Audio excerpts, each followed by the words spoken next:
Welcome to the Deep Dive, the show that's really your shortcut to being genuinely well-informed.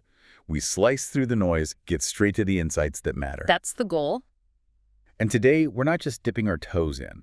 We are plunging, like head first, into a truly fascinating, often provocative, and let's face it, undeniably complex world. We're talking about the unvarnished mind of internet personality Charleston White. Right. A figure who definitely stands out. Yeah, in an age where digital personas often feel so, carefully curated. Right. He stands out because he consistently challenges mainstream narratives. Absolutely. Whether it's sneakers, rap legends. Or the justice system, yeah. Yeah. As he's experienced it, which is key. Indeed.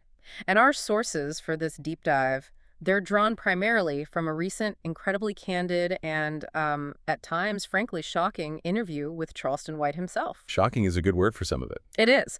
So what we're meticulously unpacking today is a raw, unfiltered look at his perspectives, his truths, you could say, on a vast array of topics. And these are topics profoundly relevant to the street crime USA landscape. This isn't just about, sensationalism. No, not at all. It's about understanding the unique lens through which someone with his background views, well, everything.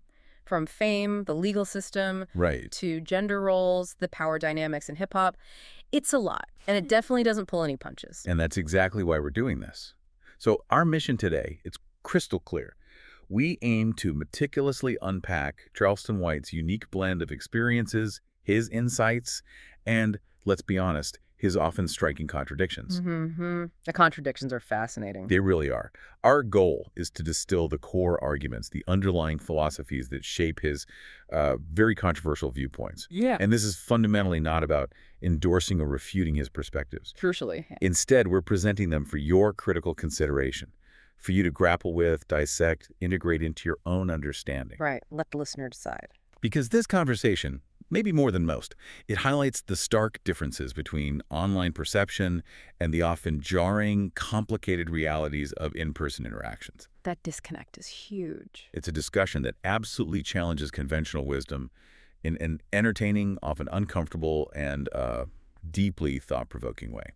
So let's begin this deep dive. Let's do it. So much to get into. Okay, let's really unpack this first kind of central pivot in Charleston White's life. It's absolutely fascinating, isn't it? It really is. We're talking about his radical shift, like from being super against high-cost shoes, adamant about never spending over $100 on Vans, right? Yeah, I remember that phase. To now, not just embracing them, but routinely sporting, like $1,000 plus Dior and Air Force Ones. Big jump. Huge. This isn't just a change in wardrobe. It feels like a profound statement about how money and status can fundamentally alter one's perspective, priorities, even core identity. What does this transformation really signify? Well, what's truly fascinating, I think, is the almost philosophical framing he uses. Growth and development. That's how he describes this material transformation. Growth and development applied to spending. Exactly. He directly links this evolution, this newfound comfort with lavish spending, to Larry Hoover's teachings from the 90s. He says this is what growth and development looks like. Okay. But, and this is crucial, with a very pragmatic distinction, achieved without taking penitentiary chances. Right, that's a key qualifier. It is. And it raises an incredibly important question for us, Does material gain always equal genuine personal growth? Or is it just maybe a strategic shift in one's comfort zone with spending?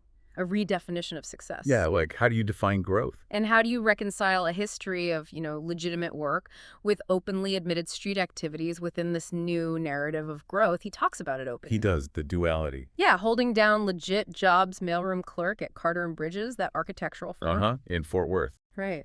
And Eli Lilly, the pharmaceutical company, even briefly. Yet in the same breath, he admits selling weed to buy night clothes. On the job, even. On the job and after work, he says. This duality, this simultaneous navigation of legitimate and illicit economies, it's absolutely key to understanding his journey, his whole perspective. Okay.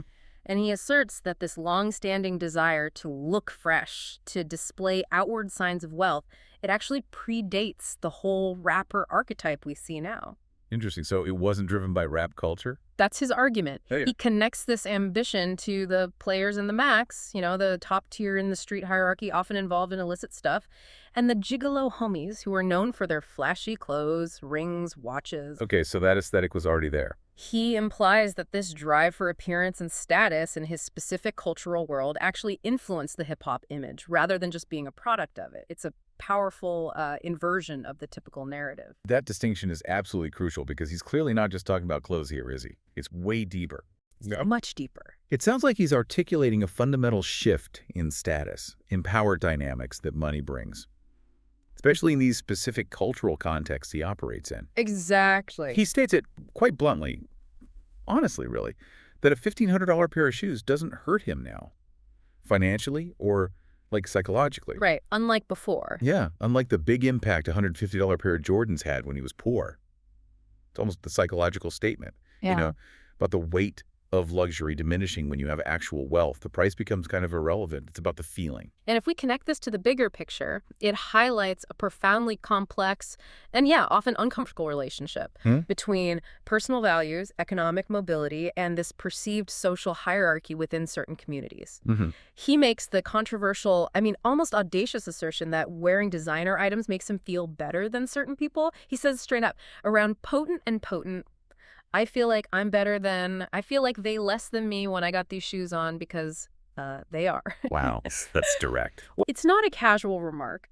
It's a direct declaration of social stratification based purely on material possessions. And he draws this compelling parallel. To the Jordan shoes. Yeah, to parents buying expensive Michael Jordans for their kids just so they won't get picked on.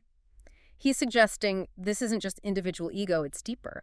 Almost a universal human thing, wanting status, protection from feeling inferior, wanting acceptance. So it's a defense mechanism almost. In a way. So this isn't just about fashion choices. It's about the psychological impact of wealth, the strategic acquisition of desired relationships, and establishing dominance, all framed very transactionally. Right, transactional. And then there's the other shift he talks about openly, his habits with women. He once famously swore off flying girls out, right? Saw it as unnecessary, maybe desperate. Yeah, I remember that. But now, he admits he does it a lot. And his justification, it's the best way to get it for the caliber of women you flying out to you. The caliber? Yeah. Stark contrast to his past, where he implies he'd put them on the bus if someone was still in the ghetto. It's a crystal clear distinction based entirely on economic means and the perceived value of the relationship. Shows a direct link between his financial rise and his ability to dictate terms. Okay, so here's where it gets really interesting, I think. Because this carefully crafted image, being the man online, the controversial figure. Yeah, the one who commands attention. It clashes so hard with the raw reality of being mobbed in person. It's almost a moment of surprising vulnerability, isn't it? It really seems like it. He talks about that little baby concert experience. Walks in, feels like the man initially, crowd's going wild for him. Right, that initial rush. But that feeling just evaporates.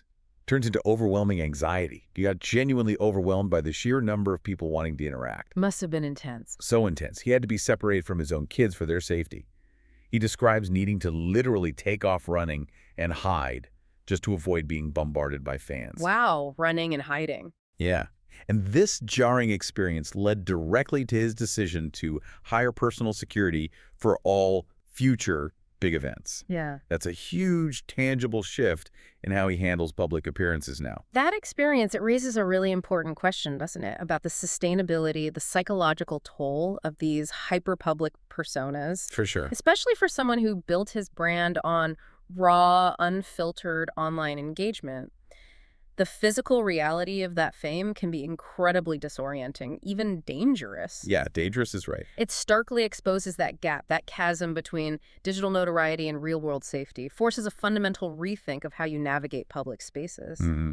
He even shares that anecdote about James Harden at the same concert. His son wanted a picture, got disappointed when Harden didn't immediately oblige. Right, I remember that part. And Charleston White, fresh off his own uncomfortable experience, basically advises his son to just enjoy the show, forget the picture, recognizing the burden, the potential danger that comes with that level of fame. He's basically teaching his son the lesson he just learned the hard way. Exactly, transferring that lesson. And it's a truly powerful statement about that disconnect, right, between the online negativity, the trolls, the critics, Yeah, all the hate you see online. and the surprising, often overwhelming, real-world connection he gets in person. So this disarming effect he talks about, this softening, does it make him more vulnerable tactically? Or is it maybe a sign of a deeper, truer confidence coming from those real interactions? That's the million-dollar question, isn't it? He has this profound, almost absolute belief the internet is a lie. He keeps pointing to the online negativity tweets, asking, why does this guy have a platform? The insults, and contrasts it sharply with the so much love he gets in person. The difference is stark in his telling. He uses that compelling analogy, the McDonald's one. Right, McDonald's is packed. Even though everyone claims they don't eat it, his implication is clear. People lie, project, perform online, creating this false narrative that just doesn't match the complex, often positive reality of human interaction. And if we connect that to the bigger picture, it highlights a profound psychological and behavioral shift that can happen when individuals experience a tangible, sustained difference between their virtual and physical interactions. Yeah. He says it quite explicitly. This consistent in-person love has disarmed him, leading him to hardly even carry a gun anymore. Which is a huge shift from his past. A massive shift. He admits being on edge with carrying guns before he started traveling so much and getting this direct public engagement. But he also calls it foolish. Right. He self-admittedly calls this newfound comfort foolish, acknowledging he's become weak and not tactical because of all the love. He worries about unexpected attacks catching him off guard now. So is this weird duality, again, embracing the love but knowing the risk? Exactly. That dual perspective is fascinating. It also serves as a critical commentary on the echo chambers of online discourse, suggesting that actual human connection can significantly override that projected animosity, that manufactured online outrage. And the strategic move to Miami adds another layer entirely. He explains it as a safeguard, a place where he can be regular amongst white, rich people who, in his view, aren't thinking to harm him. And would return his wallet if he dropped it. Right. That detail. It implies that safety and normalcy for him are found outside the specific, often volatile cultural context where his online persona generates the most heat. It's like a search for peace in a different bubble.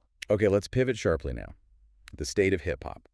Because Charleston White, always the provocateur, has some incredibly strong, almost apocalyptic predictions about NBA YoungBoys tours. Oh, yeah, this was intense. This isn't just criticism, it's like a dire warning. Where does this extraordinary level of concern, this almost prophetic dread, come from? Specifically about YoungBoy's fan base. He really doesn't mince words, does he? Not at all. Dire warnings. Murder rate is going up. Predicting widespread violence, comparing crowds to Children of the Corn or Gremlins 8 after 12-0. Vivid imagery. And he goes further. Public pleas to local police departments, the fire marshal to shut that shit down. He explicitly challenges the Dallas PD to set the tone for other agencies, almost daring them to intervene. What's fascinating there is the immediate, almost knee-jerk association he makes, linking a musical artist and his fan base directly to escalating violence. Yes, very direct blame. It shifts the blame in a very clear way from maybe systemic issues or individual choices onto the artist and the collective behavior of his audience. Right. And this raises a really important, contentious question. What is the perceived influence of artists on street crime, and what's the role of law enforcement in preemptively addressing potential unrest tied to cultural events, especially within the Street Crime USA context he knows so well? He also makes that profoundly controversial suggestion about medication. His belief that YoungBoy matured a lot after being put on medication. Right, he said, boy, when they put all the kids on medication, they do better. And then he controversially applies it to himself, suggesting if he'd gotten medication in 3rd grade, he might be a lawyer instead of a rapper. That's a truly bold claim. Medication as a potential path to a totally different life, a different trajectory. What does that imply about the challenges facing youth in those environments? The systemic issues, maybe?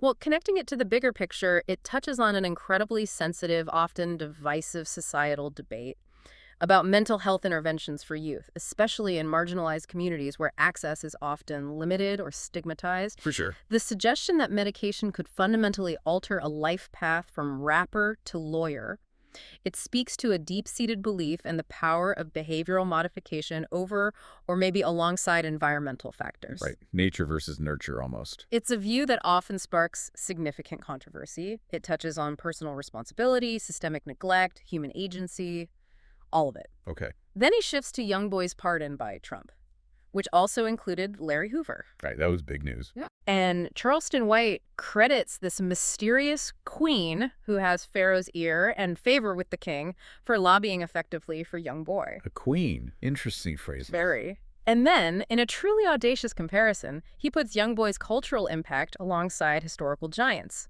Michael Jackson, Elvis, the Beatles. Backstreet Boys, Justin Timberlake. He listed them all. Saying, this same little boy that Michael Jackson was, just in another form. He elaborates, calls Young Boy a troubled kid whose pain music, violent music, fed the collective pain of his audience, fostering this sense that they all done grew up together. Like a shared journey through pain. Exactly. And he expresses profound gladness for the pardon, reiterating his belief that the correctional system breaks your spirits. Comparing Young Boy to cultural giants of that level, Elvis, Michael Jackson, that's a massive statement. Yeah. What does it tell us about how we measure cultural impact now? The reach of this generation's artists, especially those outside the mainstream mold. It forces us to reconsider the traditional gatekeepers of influence, right? To acknowledge the organic, often raw power of connection with a specific demographic, even if that connection comes through pain music or violent music. This pardon narrative, especially with the mysterious queen lobbying, it also just underscores that complex intersection. Celebrity, politics, the justice system, they're far more intertwined than we often think. Absolutely.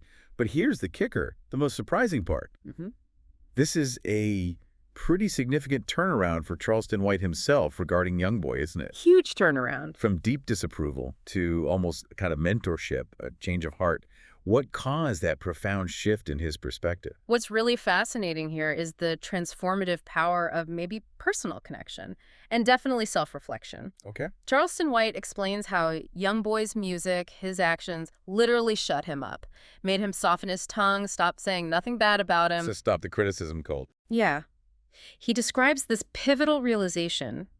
He was misled in his initial judgments. He developed this new understanding that we keep misleading the babies with destructive narratives like gangbanging, cripping, blood, shit. Acknowledging his own role, almost. It seems like it.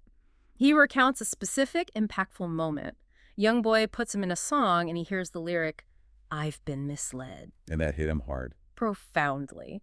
Charleston White says he reflected, "I said I have too."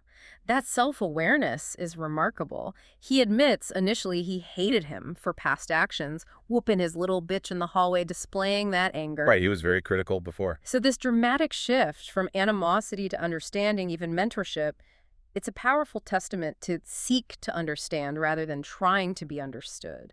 A change in perspective leading to reevaluating deep biases.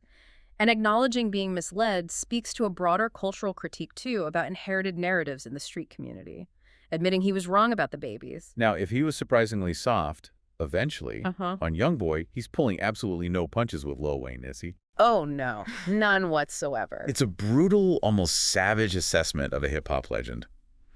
What do you think fuels this level of intense, unvarnished critique? He clearly has strong opinions on legacy and performance. It's harsh. He gives this blunt, almost painful assessment. Lil Wayne, he claims, died, is aging like a vampire that ain't got sucked no blood lately. Simply ain't it anymore, especially referring to Carter 6. This ain't it. Ouch. He attributes this stark decline to a shocking lack of young girls under 30 and pussy. Even suggests Wayne should just go back to skateboarding. Skateboarding, wow. He uses that crude but memorable analogy of Allen Iverson looking ugly after cutting his dreads, applying this visual decline directly to Wayne's appearance and performance. Okay, the AI comparison. And most controversially, he links Wayne's perceived ugliness and declining appeal directly to past seizures, saying, "He just trying to rap after a seizure. He can't good no more after you done almost died. It's a no-holds-barred takedown." If we connect this to the bigger picture, this kind of harsh critique, it highlights a common, brutal cultural expectation for enduring relevance, peak performance among hip-hop artists, especially legends. Right, the pressure is immense. The critique goes way beyond musical quality. It delves uncomfortably into physical appearance, personal life, medical history, and then ties it all back to artistic output. Yeah, the seizure theory, while highly controversial, speculative, it attempts to offer a why for the perceived decline, framing it as a direct, almost irreversible consequence of past life choices, health struggles. Okay. Charleston White then argues further that Lil Wayne, in his current state, can only attract certain women that are a super ugly nigga money, implying, in his blunt way, only certain women stoop that low for financial gain. That's incredibly cynical. It is. And he launches into a broader criticism of the black community, accusing them of tearing down our legends, while, in his view, white people don't. Citing Guns N' Roses as an example, artists who can stop making new music, live off the old catalog, tours, residencies, still revered. So his argument is that Lil Wayne's still making new music, not necessarily for art or fans, but primarily to sustain a certain lifestyle. That changes everything about how you might see an artist's motivation, doesn't it? That's exactly his argument. He reveals Wayne sold his catalog for over $100 million in 2020, but then adds the caveat, taxes damn near snatch half. Right, the tax bite. And contends that, despite that massive sale, Wayne has to keep making new music to sustain a lifestyle and living conditions. Because, and these are his explicit, memorable, provocative words, buying pussy is way more expensive than drugs. Which raises a huge question about the commercial realities of the music industry, right? How big financial decisions like selling your catalog can still dramatically influence ongoing artistic output, the perceived need to stay relevant. And that assertion, buying pussy, is way more expensive than drugs. It's provocative, crude, deeply cynical. But it's his explanation for needing high, continuous income. It underscores this transactional view of relationships, suggesting they're driven by economic necessity, not emotion. A perspective that might, unfortunately, resonate with some in the Street Crime USA audience. Okay.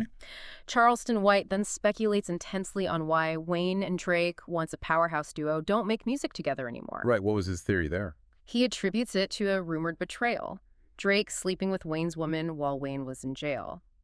A wound, White claims, that still hurt Lil Wayne deeply. Wow, adds another layer. And he further explains that Wayne's creativity, his unique gift, was fundamentally burned out by heavy drug use lean, shrooms specifically.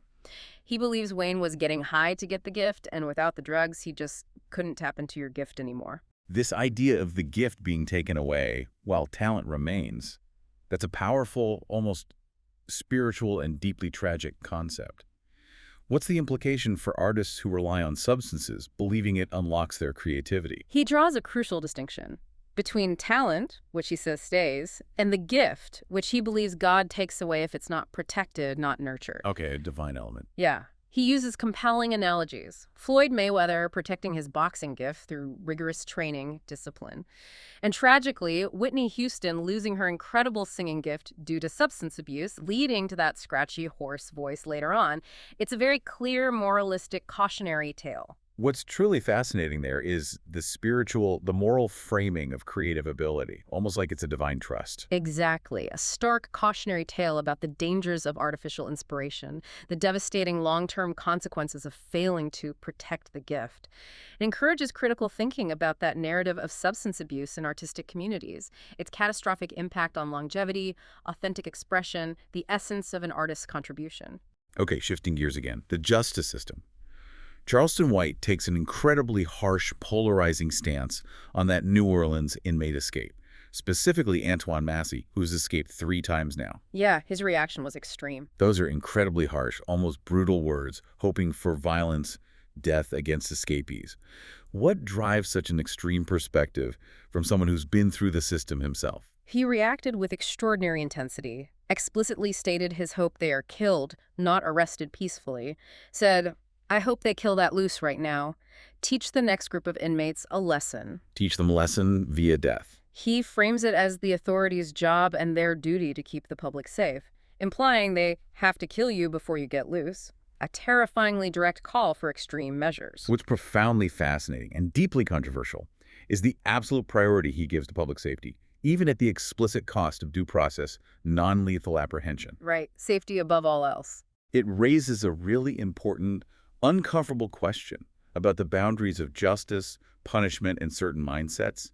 It clearly reflects a street perspective, prioritizing deterrence through extreme, almost visceral measures. No room for rehabilitation there. It's a direct, unapologetic challenge to the idea of rehab, or even just rearrest and processing for escapees. This is about immediate, definitive action. And then he directly challenges Antoine Massey's video. Right, the one asking for help from Trump, young boy Meek Mill, showing that affidavit. Yeah, claiming his rape accuser recanted. And Charleston White just dismantles it. He's not just challenging the narrative, he's directly dismantling it, drawing a very clear, stark distinction between different forms of alleged victim manipulation.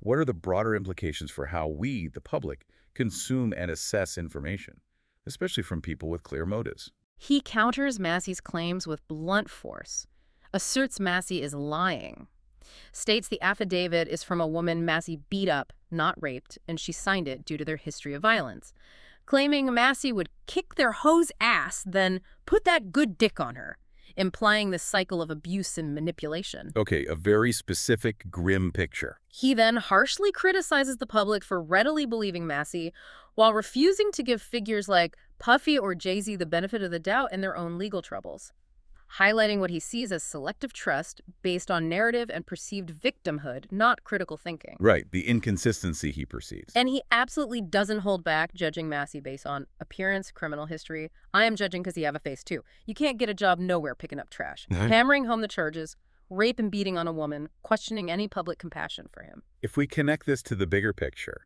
his commentary underscores the critical, maybe life-or-death importance of scrutinizing evidence, especially from individuals with a vested interest in exoneration and a history of manipulation. Yeah, you have to be skeptical. It compels critical thinking about the context of relationships, particularly in domestic violence cases, and how history complicates seemingly clear recantations. It also highlights how quickly public opinion sways based on sensational claims, celebrity involvement, or pre-existing bias. The judgment based on face tattoos raises that question about prejudice based on physical markers, right?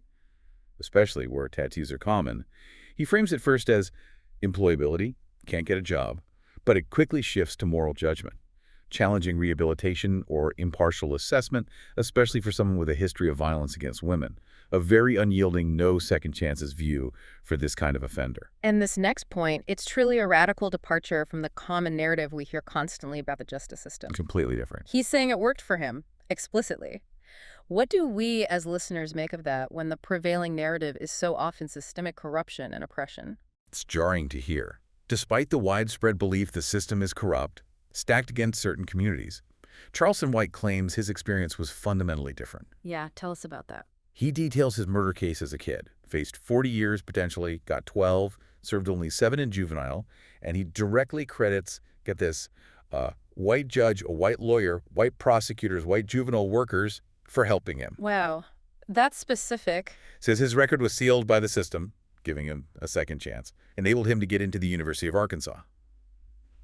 And it continued. Caught at 21 with 10 pounds of weed and 2 guns, he got boot camp, deferred probation. So multiple instances of leniency. And most strikingly, aggravated assault and felony animal cruelty charges. A DA dropped my animal cruelty charges and lost their job, despite internal rules. He sees this irrefutable proof that, for him, the system wasn't crooked. What's profoundly fascinating here is this firsthand account that directly challenges the blanket condemnation we usually hear. It compels us to consider the overlooked nuances of individual experience within what's often seen as this monolithic oppressive structure. It raises a huge question about the factors leading to vastly different outcomes. Privilege, good lawyers, judge discretion, maybe just luck. Yeah, what makes the difference? Can a system be simultaneously crooked for some and reparative or lenient for others based on specific circumstances or even the individuals involved? Charleston White then hits hard on what he sees as profound hypocrisy within his own community, vehemently arguing against advocating for escapees like Massey, citing that the system's unjust nature has been known for years, Trayvon Martin, etc. He's hitting hard on that perceived hypocrisy. It's uncomfortable, but a powerful challenge to consider. Yeah. He controversially states, quote, "This is what I mean by black people as hypocrites. We clapping for escapees, so let's kill him and then maybe we can talk about why he escaped." Wow, kill first, ask questions later. He takes it further. Advocates for killing the remaining 2 escapees, saying, "I'm hoping they kill some more because this is the only way black people go learn." And in a truly provocative minimization, asserts the number of real innocent people in jail is small, maybe 5%, versus 95% criminals. Challenging, do you know any innocent people that's in jail? That's what I'm saying. If we connect that to the bigger picture, it's a harsh internal self-critique, demanding consistency in advocacy, highlighting the perceived glamorization of criminality over other forms of addressing injustice. Right, questioning priorities. It raises an important, uncomfortable question about the effectiveness of certain protest methods.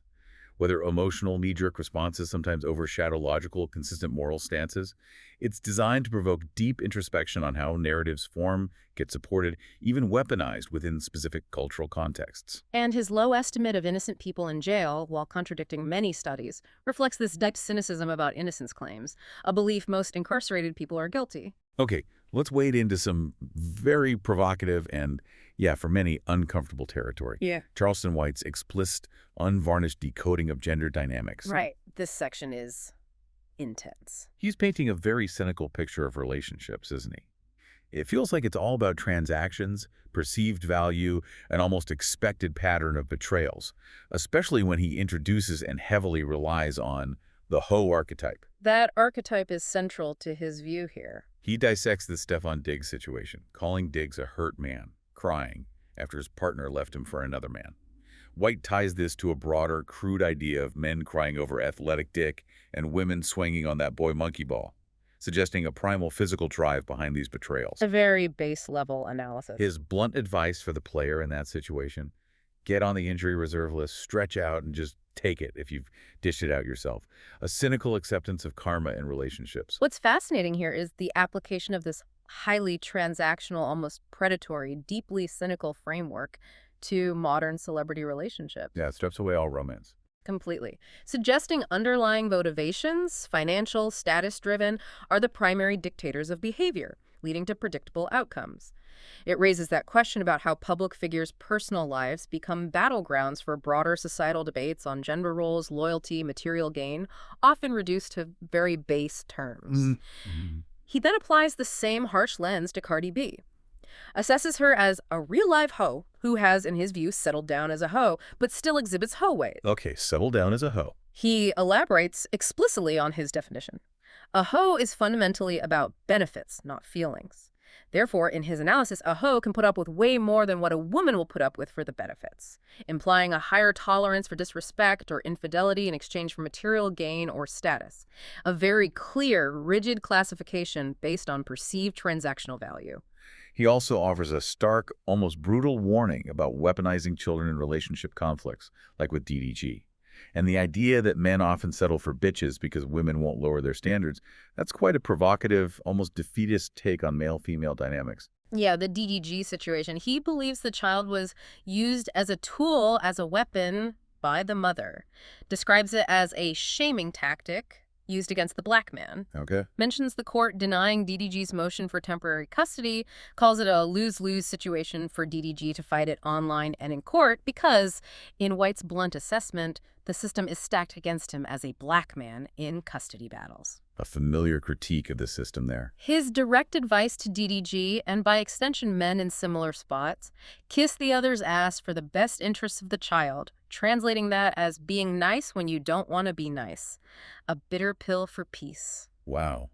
Just suck it up for the kid. And he concludes with that provocative statement, men often end up with bitches because, in his view, a woman won't lower her standards for nobody, implying women hold this non-negotiable line, forcing men to compromise. If we connect this to the bigger picture, it dives deep into the painful reality of co-parenting disputes, especially when compounded by public scrutiny, celebrity pressure. The assertion that the system is stacked against black men in custody battles is significant, contentious, but resonates deeply with many in the street crime USA demographic who feel marginalized by institutions. It does. It raises important questions about the emotional, legal, social strategies in these conflicts and the profound, often lasting impact on everyone, especially the kids caught in the middle.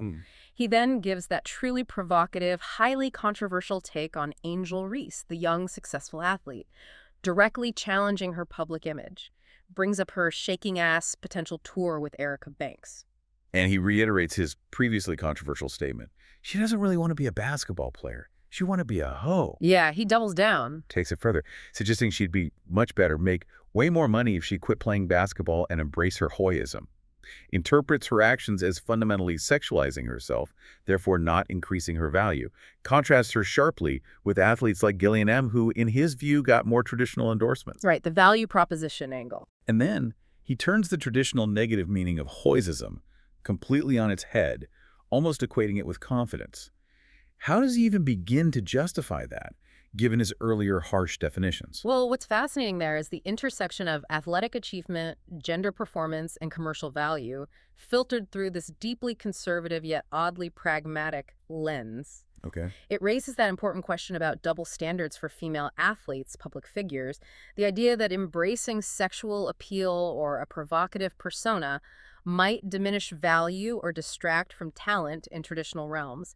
It's highly controversial, sparks intense debate about female autonomy, public image, the economics of celebrity in specific cultural frameworks, where self-sexualization might be seen as both empowering and devaluing, depending on who's looking. Right, depends on the lens. And he makes that truly audacious claim. There's nothing more beautiful than a woman who can embrace that hoisism, links it directly to the confident strut of models on a runway, even claiming, that's a hoe who done taught another hoe how to walk. Wow. Equating modeling confidence with hoisism. It's profoundly provocative. Challenges conventional morality by reframing a traditionally negative term as a source of power, self-assurance, even artistry. It compels critical thinking about how confidence is perceived and expressed, particularly where traditional status paths are limited and where a provocative persona can be self-expression, defiance, or even economic empowerment. He's laid out a very specific, almost clinical, definitely unflinching definition of a hoe, creating this stark, rigid categorization. What's the significance of such a meticulously detailed classification in his worldview? He details specific characteristics with almost scientific precision, looks around constantly, scanning and scoping, responds to whistles or a general hey, seeks attention, gets half-naked for display, explicitly saying IG girls ain't women in this context. Okay, drawing lines. Says she openly talks about sex toys, engages in promiscuity, loves sex with a bunch of men. Then he introduces this fascinating, albeit controversial, nuance, believes a hoe can learn to be a woman, suggesting transformation is possible. But not the other way around. Right. But a woman cannot be a hoe because she don't know hoe behavior, citing that example. Wash her pussy in the sink, implying a lack of certain, perhaps unhygienic, habits. He reemphasizes his classifications. Cardi B is a real live hoe. Sexy Red is a real hoe who promotes STDs, in his blunt assessment. This raises an incredibly important, deeply uncomfortable question about the social construction of gender and morality within specific cultural contexts, doesn't it? Absolutely. The detailed taxonomy of hoe behavior, drawing on specific physical, social cues, offers this highly controversial prescriptive lens to analyze female presentation and conduct. It's very rigid, binary, leaves virtually no room for nuance, individual agency. The complexities of female identity reflects a traditional, often conservative moral framework found in parts of the Street Crime USA audience, where female sexuality is strictly policed and categorized. And in stark contrast to his hoe archetype, he presents the woman archetype as almost this unattainable ideal, a complete counterpoint to everything he dislikes or finds morally objectionable. Is this aspirational? For women to strive for, or primarily a judgmental tool to condemn? And the woman here is painted as almost an ideal, a complete counterpoint to everything he dislikes or calls hoe behavior. So, aspirational or judgmental, what's the function? He details the contrasting characteristics with equal precision. Tunnel vision, minding her business, requires formal address, excuse me ma'am, showing respect. Inherently modest in dress, demeanor, busy, implying not lonely or seeking attention, doesn't display body parts, citing Jasmine Crockett as an example of dignified carriage. Okay, very specific traits again. Asserts women are fundamentally secure, can go years without having sex because their worth isn't tied to it. And they love sex with the men they love, emphasizing emotional connection over casual encounters. Believes women save themselves, keep sex lives strictly private, quotes explicitly, all women are designed the same by God, all women don't act the same, suggesting inherent potential but varying choices. And he gives examples. Cites LeBron James's wife, Savannah Brinson, as a definitive woman. Nicki Minaj as a good woman, because in his explicit words, she didn't open that pussy up to get to where she at. If we connect that to the bigger picture, it presents an extremely stark, almost unforgiving dichotomy. between what he sees as virtuous and deviant female behavior. Yeah, very black and white. The heavy emphasis on modesty, privacy, sexual discretion underscores a deeply traditional, almost patriarchal value system, where a woman's worth is intrinsically tied to perceived purity, adherence to these codes. It raises that important question about the immense pressure on women to conform to specific archetypes within certain cultural narratives. How personal conduct, especially sexual conduct, is often publicly judged, categorized, used to define one's entire identity, leaving little room for complexity or nuance. And he expands this conservative view to the ultimate state, pregnancy. Views it with almost religious reverence, linking promiscuity during this time to demon spirits. This is an incredibly strong, almost mystical belief shaping his other views on women. Right. Hold a highly conservative view. Pregnancy is sacred, where nobody touches her, no man. Takes it further, believing a true woman would never allow demon spirits from promiscuous men to transfer into her innocent baby in my womb. Contrast this sharply with a hoe, who will allow such actions for benefits. What's truly fascinating there is the spiritual, almost mystical dimension he brings to pregnancy and sexual purity. It's not just morality, it's spiritual battle, protecting the unborn. Yeah, much deeper than just behavior. It raises that important question about the intersection of deeply held personal beliefs, spirituality, societal expectations around female bodies, reproduction, particularly in a context often struggling with public health issues. It's highly controversial, directly challenges secular or more liberal interpretations of female autonomy, agency relationships, pushing a very specific traditional narrative. Okay, let's pivot now to the complex world of power plays, future ventures. Starting with his dynamic, often fraught relationship with WAC 100. Right, that relationship is something else. He shows up prepared for anything when meeting WAC 100 in person carrying pepper spray.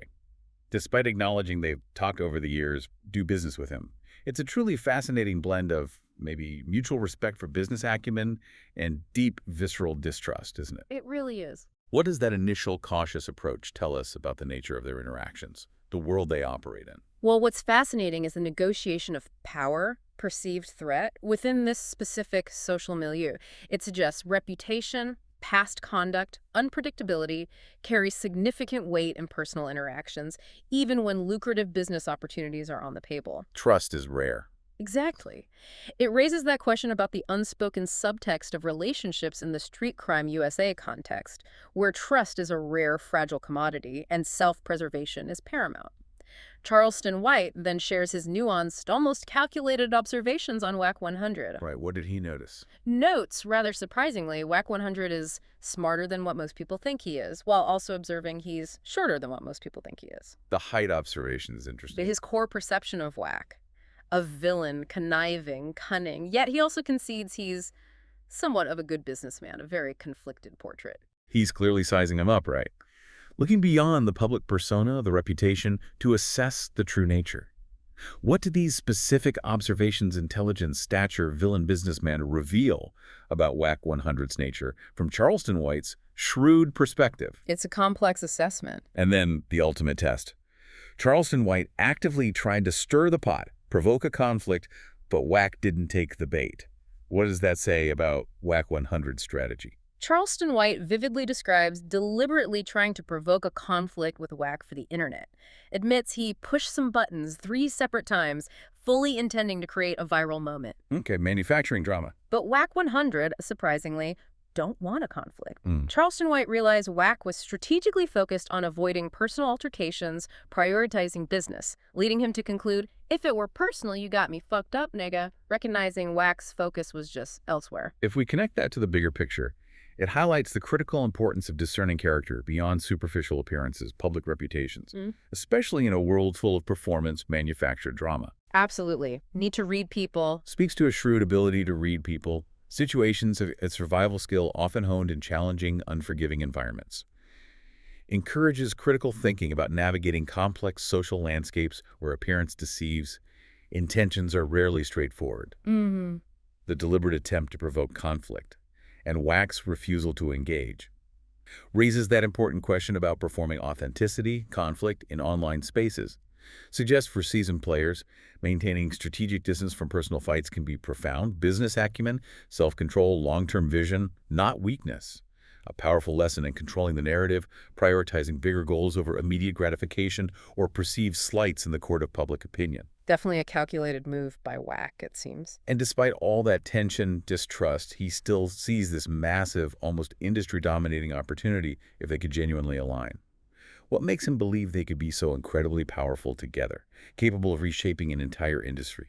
Charleston White firmly believes if he and Wack could put a business play down together with integrity, they possess the collective power to monopolize the industry, create what he envisions as a new Motown death row kind of shit, shaking hip-hop to its core with their combined connections, voices. A new empire, basically. That's the vision. He's also describing Wack 100 as someone who literally weaponizes information, uses intimidation as a primary tool. What does that chilling characterization tell us about the perceived power structures, the harsh realities in their world? It's a dark picture. What's fascinating here is the vision of collaboration overriding deep distrust, personal animosity. Suggests shared economic interest, especially on a grand scale, can transcend even profound personal grievances. Speaks to the raw potential for a truly disruptive force in content creation, leveraging unconventional platforms, provocative personas to challenge established norms, gatekeepers.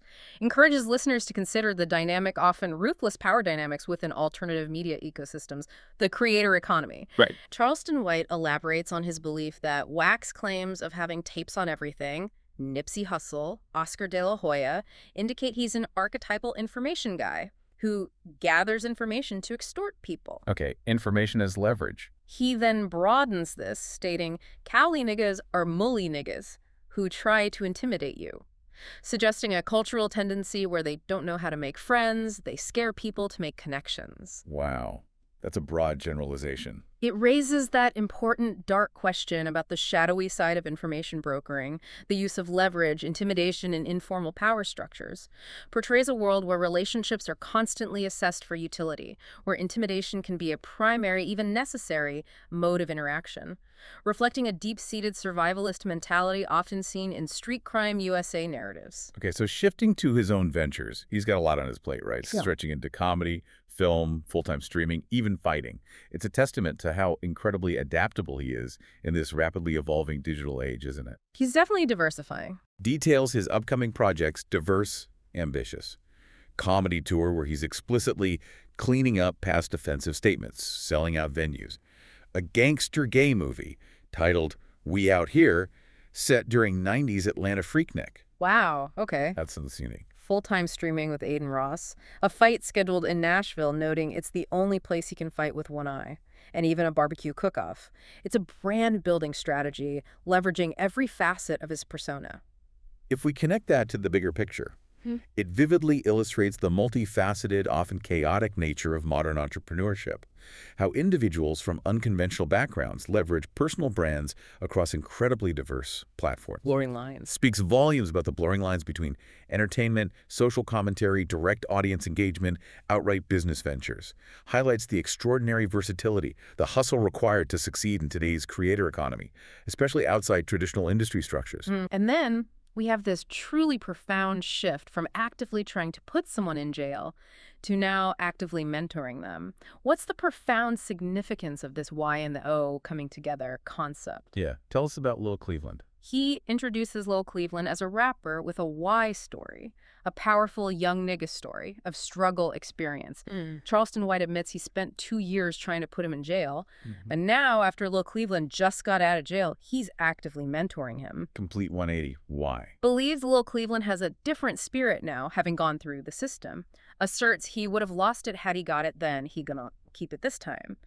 Charleston White views this mentorship not just personally, but as a teaching moment for the culture, where the Y and the O coming together, young and old generations, can achieve something genuinely impactful, transformative together. What's truly fascinating there is the incredibly complex dynamic, redemption, intergenerational mentorship, a radical reimagining of rehabilitation. Yeah, it challenges norms. Directly challenges the conventional punitive approach to criminal justice by advocating a redemptive path. Suggesting lived experience, even deeply negative experiences with the law, can be a uniquely powerful tool for guiding younger individuals away from destructive cycles. Using his own journey. It raises that important question about the role of unconventional mentors in shaping positive outcomes within communities often overlooked or failed by traditional support systems, offering a unique, authentic street perspective on rehabilitation, opportunity that few other voices can provide. This deep dive into Charleston White's world has truly peeled back layers, hasn't it? We've explored his fascinating, often contradictory personal evolution, from views on materialism, the isolating realities of celebrity, to his deeply controversial, unvarnished takes on the justice system, brutal assessments of hip-hop icons, and his incredibly intricate, sometimes shocking dynamics concerning gender and relationships. His candor, often delivered with shocking directness, consistently challenges assumptions, provokes strong reactions. Whether discussing the transactional nature of fame or the stark, unforgiving distinctions between a woman and a hoe. Absolutely. He embodies the blurred, often chaotic lines of authenticity and performance in the digital age, constantly navigating that chasm between online perception and the raw, sometimes dangerous realities of in-person interaction. That gap is central. We've seen how his own intensely personal experiences, like his unexpected positive interactions with the justice system, inform his often radical critiques of societal hypocrisy, and how he channels that unique perspective into surprisingly diverse entrepreneurial ventures, even profound intergenerational mentorship. It's a worldview shaped by profound self-reliance, a relentless drive. So after this extensive deep dive into Charleston White's world, what does this all mean for you, the listener? Yeah, what's the takeaway? In a world increasingly defined by carefully curated online personas, echo chambers, how much of your perception of reality, justice, the very nature of human relationships is truly shaped by what you choose to see or believe, rather than by the complex, often uncomfortable, deeply contradictory truths beneath the surface? And what responsibility do we, as informed consumers of information, truly have in discerning authentic experience from calculated performance?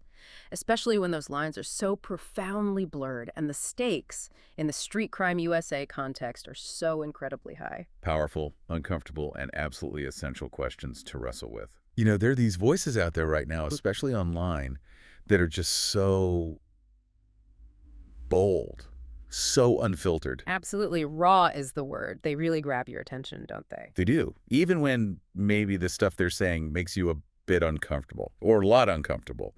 They challenge, well, pretty much everything. Precisely. And we're not just talking like casual opinions. These are perspectives right from the digital street culture front lines, you could say. No polite filters. None at all. They demand you listen, maybe not agree, but listen. It's stripped down. Yeah. Very different from mainstream talk. And that, you, our listener, that's exactly what we're doing today on the Deep Dive. Yeah, we're diving deep, really deep. We're navigating this collection of really potent, super opinionated, often confrontational viewpoints. Yeah. The ones really shaping that digital street culture space right now. It's a journey into the minds, really, of people questioning everything. Street justice, celebrity impact, personal responsibility, what society expects. It's a huge range. And just to be crystal clear up front. Oh, definitely. Our goal here isn't to say this is right or this is wrong. Yeah. We're not endorsing anything. We're not condemning it. No, the mission is to understand.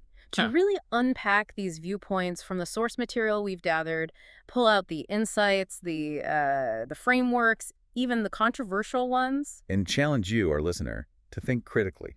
See the world through maybe a different lens, one you haven't considered. Exactly. It's about engaging with these polarizing stances. And look, expect it to be direct. Expect it to be unvarnished. Probably provocative at times. That's kind of the point, right? We're mirroring the original tone. We have to get the raw energy, the honesty of these voices. So, yeah, this is going to be extensive. It's going to be detailed. Because these ideas, they're complex, not simple sound bites. They demand a full exploration to really get the controversial depth. Okay, let's do it. Let's dive in. All right. So first up, the material really throws us into this striking personal evolution. It's about what it means to be fresh, but tied directly to money. Yeah, this transformation is pretty wild. Someone who, back in the day, was adamant, like absolutely refused to spend more than $100 on shoes. Vans, right? Yeah, Vans, practical stuff, to now easily dropping $1,000, maybe more, on designer shoes. Dior specifically mentioned. That's not just, spending more money. That's a fundamental shift, a whole new value system. It really is. And what's fascinating is how the speaker frames it. It's not just, oh, I'm rich now. Right. They call it growth and development. Exactly. And they even connect it almost philosophically to Larry Hoover's teachings from the 90s. Which is a whole other layer right there, linking this high-end consumerism to, like, a form of self-improvement. It blurs the lines, definitely. Yeah. Is it real growth, or is it just justifying expensive stuff? It's presented as this personal progression. And they also make a point to contrast this with how people usually think this style comes about, right? Like, Yeah. It's not just rappers setting these trends. Yeah, they push back on that, saying, players, Machiavello figures, they were doing this way before hip-hop made it mainstream. It's about reclaiming that history, maybe. Okay, so a different kind of style origin. But what about how they afforded this transition? Right, this is key. They're very clear it wasn't through, quote, taking penitentiary chances. So not traditional street crime, according to them. No. They lay out this path. Mailroom clerk jobs, pharmaceutical sales, saving up diligently. Seems pretty standard. But then there's a twist. A significant twist.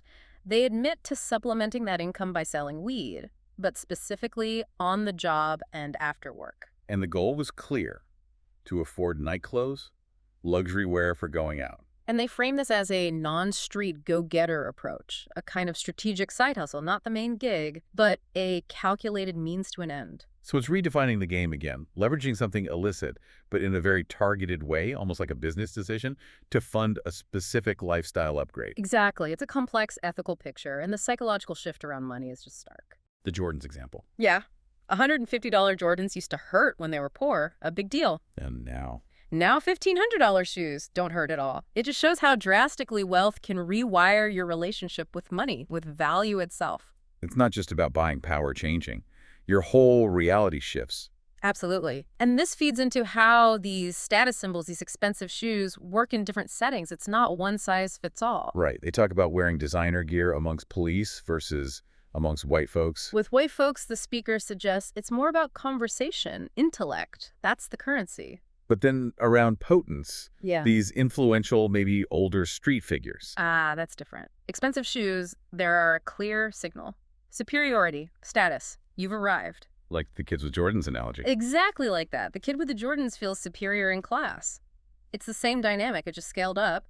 It's a social code. Knowing how to signal your status depending on the audience, it's strategic. Highly strategic. It shows a real awareness of different social landscapes and how to play the game in each one.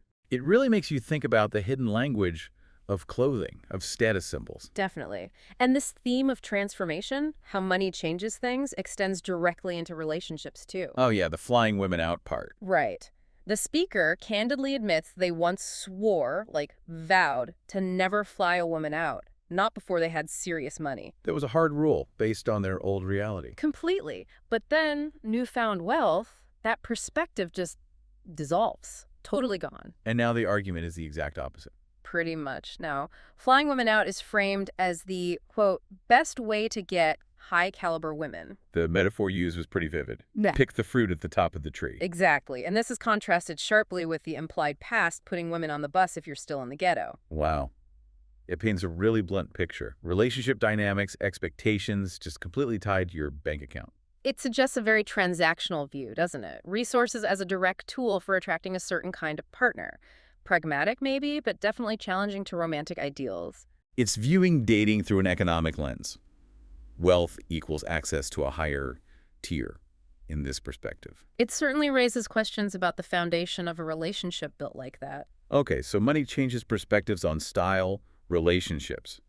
But what about the actual experience of fame? That little baby concert story was something else. Oh, absolutely. That really brings the personal cost of fame into sharp focus. It sounds genuinely overwhelming. Their own celebrity, maybe unexpected, led to being just bombarded by fans. Yeah, what starts as adoration quickly becomes a safety issue, especially with kids there. The details are intense. Yeah. Having to actually separate from his children in the crowd. Telling them, prioritize your safety, get out if you need to, imagine that. And physically navigating it, literally taking off running, climbing over seats. It sounds like chaos. Not just admiration, but a physical crush of people. It reveals that darker, uncontrollable side of being recognized. And the psychological impact. That's what really struck me.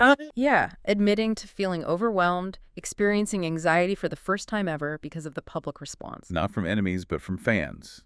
From love, essentially. That sheer intensity. Yeah. And it forced a major decision, hiring security for big events from then on. Recognizing that safety, peace of mind, it has to come first. Even if you want to be normal, fame creates boundaries. It's a reluctant acceptance, perhaps, of a new reality. And this experience, this contrast between public perception and personal reality, feeds directly into another major point. The internet is a lie assertion. Exactly. The strong conviction. They contrast the negativity online, Twitter comments like, why does this guy have a platform?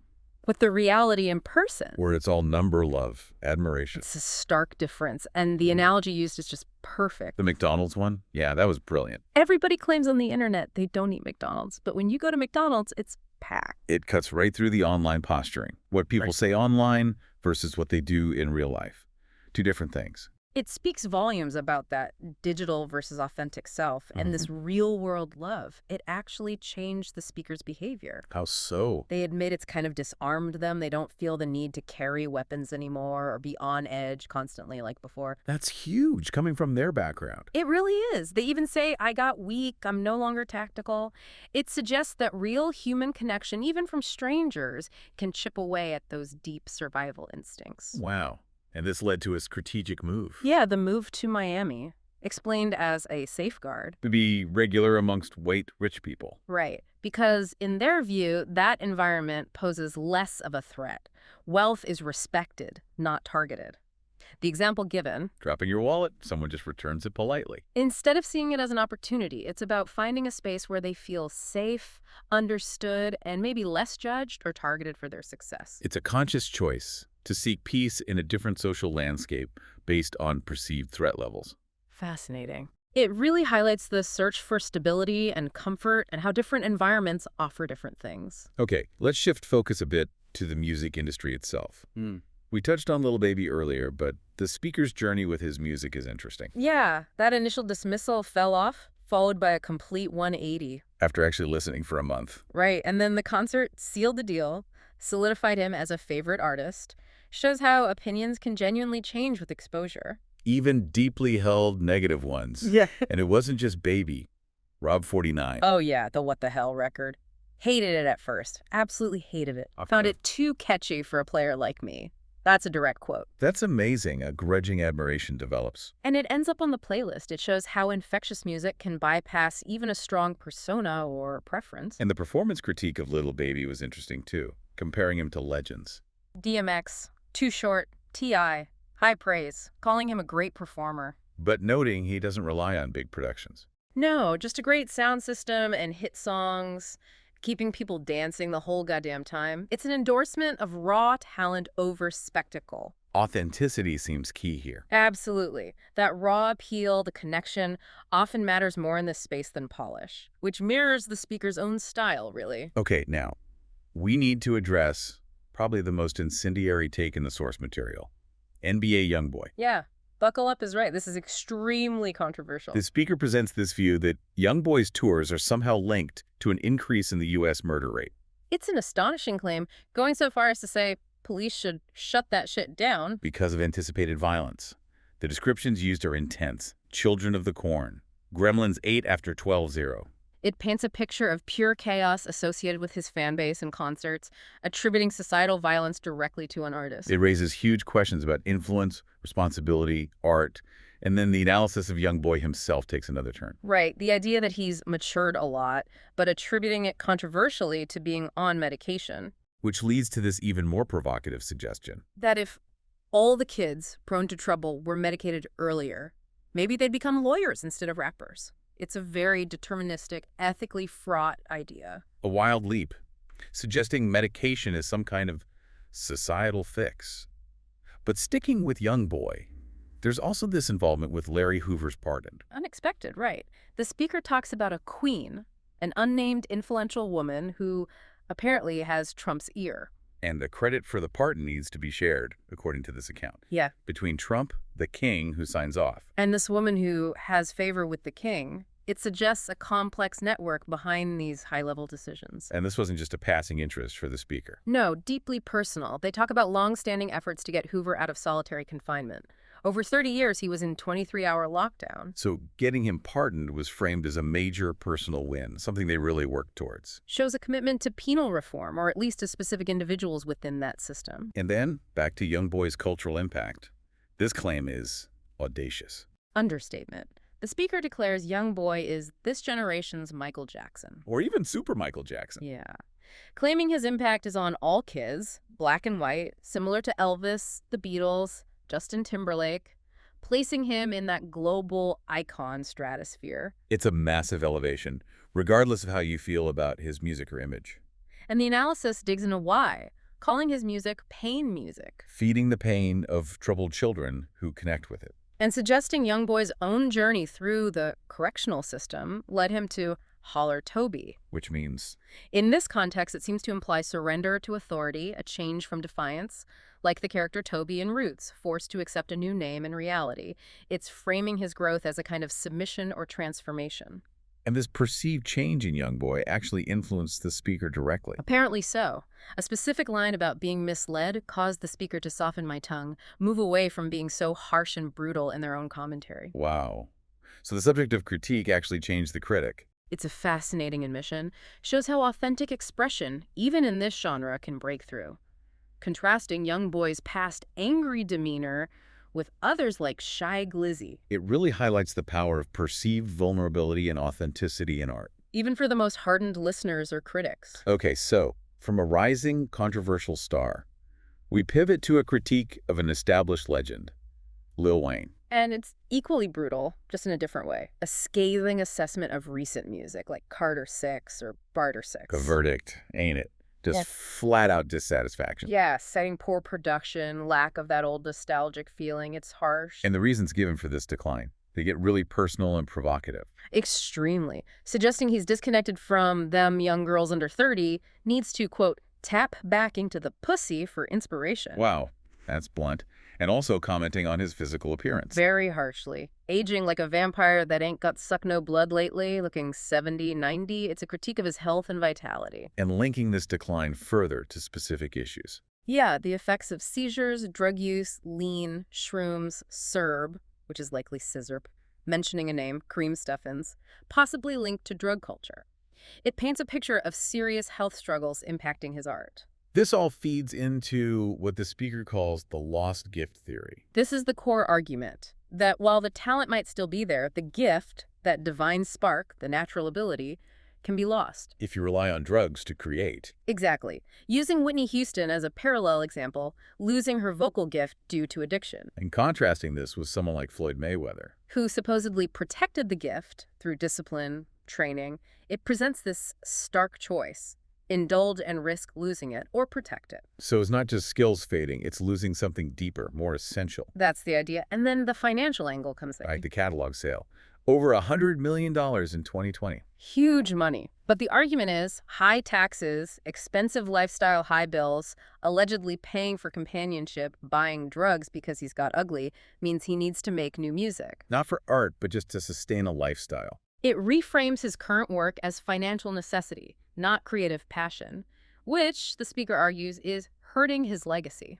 Better to just tour the old hits. Like rock legends do, Guns N' Roses is the example given. Rely on the classics, don't dilute the brand with subpar new stuff. They even praise Kendrick Lamar getting the Super Bowl gig instead. Ouch. And the speculation about fractured relationships. Drake, Nicki Minaj. Extremely controversial stuff, suggesting the Drake fallout stems from Drake allegedly sleeping with Wayne's partner while he was in jail. Even if laughed off publicly, the speaker claims it still hurt. And questioning why no more music with Nicki Minaj, implying similar personal riffs. It's all very speculative, focusing on interpersonal drama as the cause for career shifts. It's a very specific, maybe cynical way of analyzing the industry. Okay, let's shift gears entirely now. Justice, accountability, public perception. And again, the takes are extreme. The reaction to that New Orleans jail escape. Unflinching. I hope they kill that loose right now. Advocating for police to shoot escapees. As a lesson. To deter others. It's a call for immediate, violent consequences. Focusing on one specific escapee, Antoine Massey, a third-time escapee. The demand is stark. Bury him. Comparing his potential fate to horrific historical violence. No room for nuance there. And a fierce critique of anyone showing sympathy for Massey. Right. Massey made a video claiming innocence of a rape charge, showing an affidavit. But the speaker insists he's lying, claims the affidavit isn't from the rape victim, but from a woman he repeatedly assaulted. It's a direct attack on Massey's attempt to control the narrative, and it leads to this broader accusation of public hypocrisy. People believing a criminal escapee's claims without proof. Comparing it to believing anonymous Jane Doe allegations against figures like Puffy or Jay-Z. While ignoring documented facts like Massey's domestic violence calls, it challenges where public sympathy goes and why. And the judgment based on appearance is also really striking. Massey's face tattoos, scripted and scrap tattooed on his face and on his forehead. Seen as undeniable evidence for judgment. The argument being, you can't even get a basic job looking like that. So the tattoos become proof of character, negating any chance of redemption. That's the implication. It justifies the extreme stance. Preferring death for escapees. Voting for more police killings. As a lesson, specifically aimed at Black people perceived as clapping for escapees, it's an incredibly harsh view on crime and punishment. Rooted in immediate retribution as a corrective. But then there's a twist. A big one. After advocating for such harsh measures, the speaker challenges the idea that the justice system is always corrupt. Exactly. Using their own personal experiences as a counter-narrative. Which are genuinely surprising. A murder case as a kid, facing 40 years. Gets 12, serves 7 in juvenile, record sealed, and credits the system specifically mentioning white judge, white lawyer, white prosecutors, white juvenile workers who loved on me, helped him heal. That's not the narrative you usually hear. Not at all. And it apparently continued. An adult arrest, 10 pounds of weed, 2 guns. System lets him enroll in university. And the aggravated assault, felony animal cruelty charges. DA drops one, loses her job. The speaker sees these not as corruption against him, but the system somehow working for him, offering second chances. It directly contradicts the system is rigged narrative with lived experience. And leads to the assertion that only a small percentage in jail are innocent. That most people know their incarcerated relatives are actually criminals. So the focus shifts entirely to personal accountability. Right. If you keep getting caught up in the crooked system, maybe it's not the system, maybe it's you. Why is the system the problem? It puts the onus squarely on individual choices and consequences. And extends this to teaching kids, 2 wrongs don't make a right. Don't do wrong expecting to get right. Criticizing public support for figures like George Floyd or Kamala Harris, while contrasting it with support for someone they label a rapist like Massey. It forces a really uncomfortable examination of who gets sympathy and why. Okay, let's move into what might be the most granular and definitely provocative section. Relationships, gender dynamics, social media. Yeah, this gets very detailed, starting with the Stephon Diggs-Cardi B situation. Interpreted very specifically.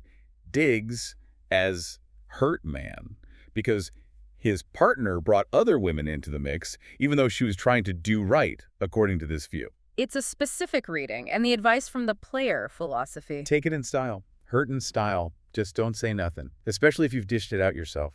A code of public composure, basically. No public displays of vulnerability if you've been on the other side. Then the talk about unrealistic expectations, contrasting monogamy with hoes together, where cheating is maybe expected. This leads right into the incredibly detailed and highly controversial hoe versus woman dichotomy. And the speaker lays out specific criteria. It's almost sociological in a very street way. Identification first. Body language, posture, eye contact, hoes scan the room seeking attention. Women have tunnel vision, focused, self-contained. Even how they respond to being addressed. Excuse me, ma'am, versus hey. Implying a difference in self-worth and the respect commanded. Then behavior. Hoes love sex with a bunch of men. Women love sex with the men they love. Motivation is key. Benefits versus feelings. And the idea that hoes can evolve into women, but not the other way around, because women don't know hoe behavior, like the graphic sink washing example. Suggesting hoe behavior is learned, utilitarian almost. Then attention-seeking. Hoes want attention, IG girls, thirst traps. Women don't, they're busy, dignified, like the Jasmine Crockett example. And the most profound distinction, maybe, dignity and pregnancy. A woman wouldn't compromise dignity or expose a child to demon spirits from a promiscuous man. A hoe will. Pregnancy is sacred. It adds this moral, almost spiritual layer to the categorization, and real-world examples are named. Cardi B, real life hoe who changed for Offset and evolution. Nicki Minaj, good woman who didn't use sexuality to advance. Sexy Red, real hoe who makes it known. It makes the definitions very concrete, if shocking. Applying this lens to sports now, Angel Reese. Interpreting her actions, shaking ass, hugging Sexy Red as embracing hoisism, not focusing on basketball. And the claim is, she'd be better off quitting basketball. And make way more money if she quit playing basketball and embrace her hoism. It's a wild assertion. Arguing that only hoes let other hoes slap them on the ass. And then if you have real talent, you put your ass and your titties and your looks on reserve to avoid being sexualized. Focus on the gift. Questioning why she isn't getting more endorsements if she's leaning into sexuality. Yeah. Suggesting it actually hurts her value. It's a contentious argument that for talented women, overt sexuality can diminish marketability in certain spheres, not enhance it. Okay, another public figure. Yeah.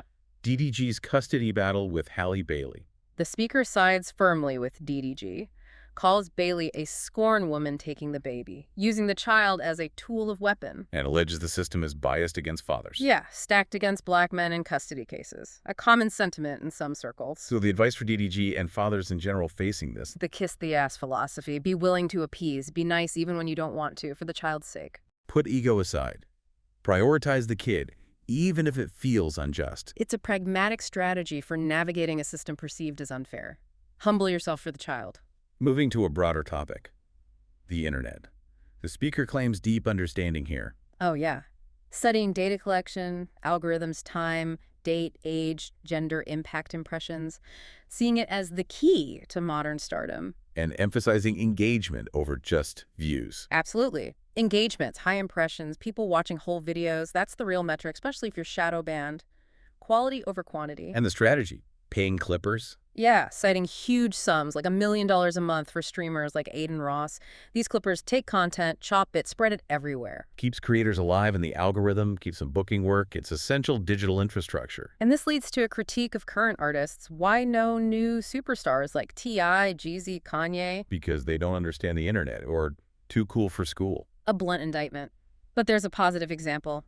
Belly Gang. Who gets it?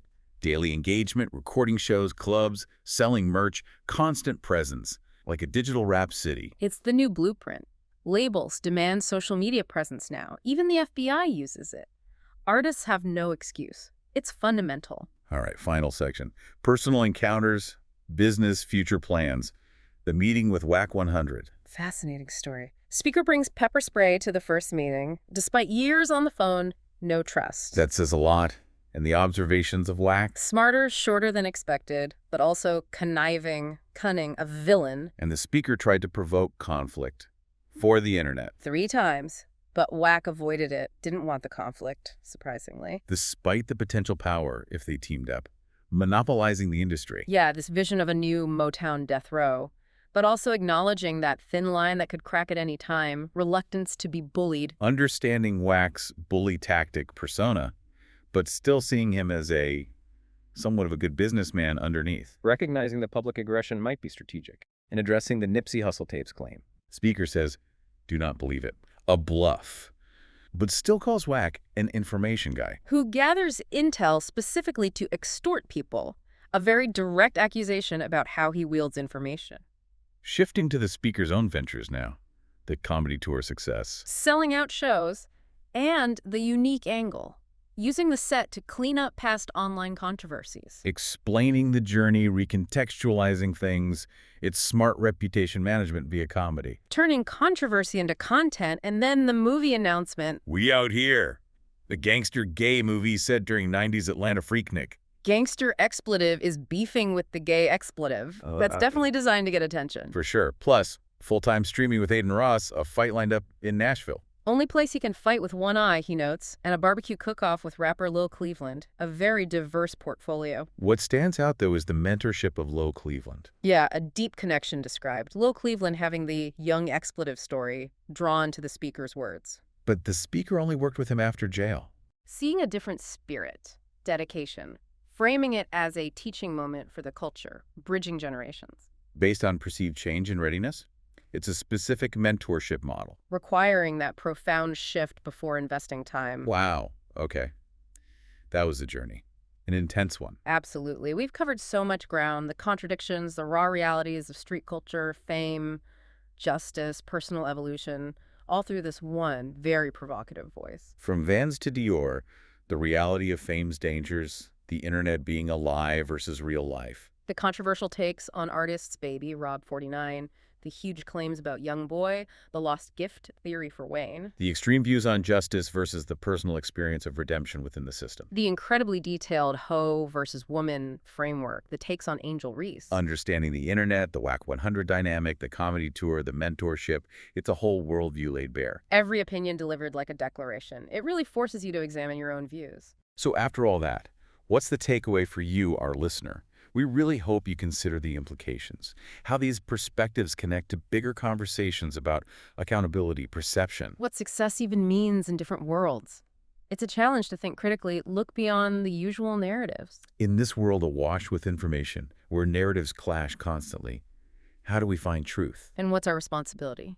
In shaping the stories we consume, the ones we spread, especially with voices this raw, this unfiltered, this controversial. Definitely a lot to think about, a lot to unpack long after this deep dive ends.